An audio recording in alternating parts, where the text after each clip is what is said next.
হজরত ইমাম হোসেন ও তার পরিবারের সদস্যরা শহীদ হয়েছিলেন। আমি তাদের প্রতি গভীর শ্রদ্ধা জানাচ্ছি। 1975 সালের 15ই আগস্ট বাংলার মাটিতেও জাতির পিতা বঙ্গবন্ধু শেখ মুজিবুর রহমানকে সপরিবারে হত্যা করে আরেক কারবালা বাংলার মাটিতে সৃষ্টি হয়েছিল। যারা শাহাদাত বরণ করেছেন, আমি তাদের প্রতি শ্রদ্ধা জানাচ্ছি। 1971 সালে মহান মুক্তিযুদ্ধের 23 লাখ শহীদ এবং 2 লাখ নির্যাতিতা মা বোনের প্রতি শ্রদ্ধা জানাই। প্রিয় দেশবাসী, আজকে অত্যন্ত বেদনা ভারাক্রান্ত মন নিয়ে আপনাদের সামনে উপস্থিত হয়েছি। লাখো শহীদের রক্তের বিনিময়ে অর্জিত স্বাধীন বাংলাদেশের জনগণের আর্থসামাজিক উন্নয়নের জন্য নিরলসভাবে পরিশ্রম করে যাচ্ছি। বিগত 15 বছরের মধ্যে বাংলাদেশের মানুষের ভাগ্যের পরিবর্তন, মানুষের মৌলিক চাহিদা পূরণ করতে অন্ন বস্ত্র এবং মানুষের মৌলিক চাহিদা পূরণ করতে অন্ন বস্ত্র বাসস্থান চিকিৎসা শিক্ষার ব্যবস্থা করে জনগণকে উন্নত জীবন দেওয়ার যাত্রা শুরু করেছি। অনেক সাফল্য অর্জন করেছি। বাংলাদেশকে বিশ্ব দরবারে একটা মর্যাদার আসনে অধিষ্ঠিত করতে সক্ষম হয়েছি। তারপরেও আমাদের আরও অনেক দূর যেতে হবে। বাংলাদেশের মানুষ যখন একটু স্বস্তি শান্তিতে ফিরে, যখন তাদের মাঝে এমন কোনো ঘটনা ঘটে যা অত্যন্ত বেদনাদায়ক। 2018 সালে ছাত্র সমাজের আন্দোলনে পরিপ্রেক্ষিতে সরকার সরকারি চাকরিতে কোটা প্রথা বাতিল করে একটা পরিপত্র জারি করে। পরবর্তীকালে মুক্তিযোদ্ধাদের পক্ষ থেকে কোটা বহাল রাখার পক্ষে উচ্চ আদালত 2018 সালে জারি করা সরকারের পরিপত্র বাতিল করে দেয়। সরকারের পক্ষ থেকে পরিপত্র বহাল রাখার জন্য সর্বোচ্চ আদালতে আপিল করা হয় এবং মহামান্য আদালত শুনানির দিন ধার্য করে।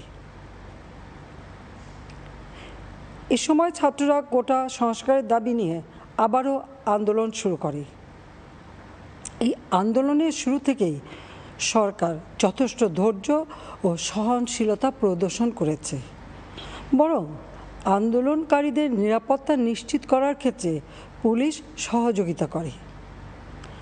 মহামান্য রাষ্ট্রপতির কাছে যখন আন্দোলনকারীরা স্মারকলিপি প্রদান করার ইচ্ছা প্রকাশ করে, সেক্ষেত্রে তাদের সুযোগ করে দেওয়া হয় এবং নিরাপত্তারও ব্যবস্থা নেওয়া হয়। অত্যন্ত পরিতাপের বিষয় হলো, কিছু মহল এই আন্দোলনের সুযোগটা নিয়ে অনাকাঙ্ক্ষিত উচ্চাবিলাস চরিতার্থ করার সুযোগ নিয়ে সন্ত্রাসী কর্মকাণ্ডে লিপ্ত হয়। এর ফলে এই কোমলমতি শিক্ষার্থীদের আন্দোলনকে ঘিরে যে সকল ঘটনা ঘটেছে তা খুবই বেদনাদায়ক ও দুঃখজনক। অহেতুক কতগুলি মূল্যবান জীবন ঝরে গেল। আপনজন হারাবার বেদনা যে কত কষ্টের তা আমার থেকে আর কে বেশি জানে।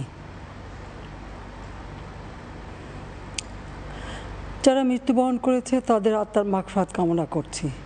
পরিবারের সদস্যদের প্রতি গভীর সমবেদনা জানাচ্ছি। আমি প্রতিটি হত্যাকাণ্ডের নিন্দা জানাই। যে সকল ঘটনা ঘটেছে তা কখনোই কাম্য ছিল না। চট্টগ্রামে সন্ত্রাসীরা বহুতল ভবনের ছাদ থেকে ছাত্রদের হত্যার উদ্দেশ্যে নির্মমভাবে নিচে ছুঁড়ে ফেলে দিয়েছে। অনেক ছাত্রের হাত পায়ের রগ কেটে দেয়, তাদের উপর লাঠি পেটা ও ধারালো অস্ত্র দ্বারা আঘাত করে। একজন মৃত্যুবরণ করেছে, অনেকে মৃত্যুর সাথে পাঞ্জা লড়ছে। ঢাকা, রংপুর এবং রাজশাহী বিশ্ববিদ্যালয় উপাচার্যের বাসভবন ও ছাত্রছাত্রীদের আবাসিক হলে অগ্নিসংযোগ ও ভাঙচুর করা হয়। সাধারণ পথচারী, দোকানিদের আক্রমণ, এমনকি রোগীবাহী অ্যাম্বুলেন্স চলাচলে বাধা প্রদান করা হয়। মেয়েদের হলে ছাত্রীদের উপর আক্রমণ করা হয়েছে এবং লাঞ্ছিত করা হচ্ছে। আবাসিক হলে প্রবোজদের হুমকি দেওয়া হয় এবং আক্রমণ করা হয়েছে। শিক্ষকদের উপর চড়াও হয়ে তাদের গায়ে হাত তোলা হয়েছে। আমি বিশ্বাস করি, যারা কোটা সংস্কার আন্দোলনে জড়িত তাদের সাথে এই সকল সন্ত্রাসীদের কোনো সম্পর্ক নেই, বরং সন্ত্রাসীরা এদের মধ্যে ঢুকে সংঘাত ও নৈরাজ্যকর পরিস্থিতির সৃষ্টি করছে। এই ধরনের ঘটনার সঙ্গে যারা জড়িত তাদের চিহ্নিত করে উপযুক্ত শাস্তির ব্যবস্থা করা হবে। যারা হত্যাকাণ্ডের শিকার হয়েছে তাদের পরিবারের জন্য জীবন জীবিকা নির্বাহের ক্ষেত্রে যে সহযোগিতা দরকার তা আমি করব। আমি দ্ব্যর্থহীনভাবে ঘোষণা করছি, যারা হত্যাকাণ্ড, লুটপাট ও সন্ত্রাসী কর্মকাণ্ড চালিয়েছে, এরা যেই হোক না কেন, তারা যেন উপযুক্ত শাস্তি পায় সে ব্যবস্থা নেওয়া হবে। আমি আরও ঘোষণা করছি, হত্যাকাণ্ড সহ যে সকল অনভিপ্রেত ঘটনা ঘটেছে, সুষ্ঠু ও ন্যায় বিচারের স্বার্থে সে সকল বিষয়ে বিচার বিভাগীয় তদন্ত করা হবে।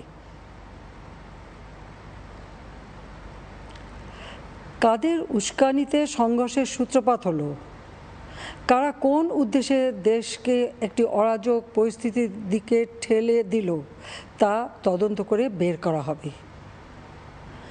আমি আন্দোলনরত কোমলমতি ছাত্রছাত্রীদের নিরাপত্তা নিয়ে অত্যন্ত উদ্বিগ্ন।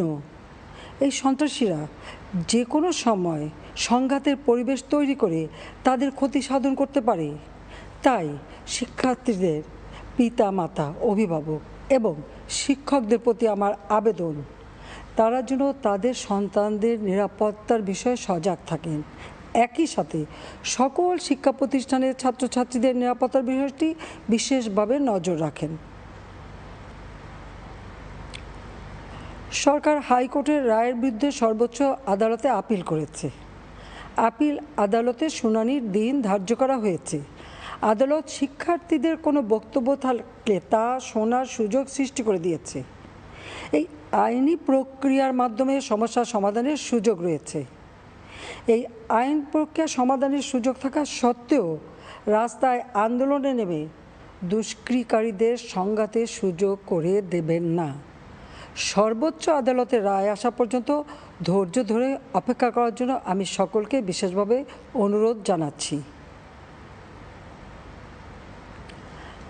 আমার বিশ্বাস, আমাদের ছাত্র সমাজ উচ্চ আদালত থেকে ন্যায় বিচারই পাবে, তাদের হতাশ হতে হবে না।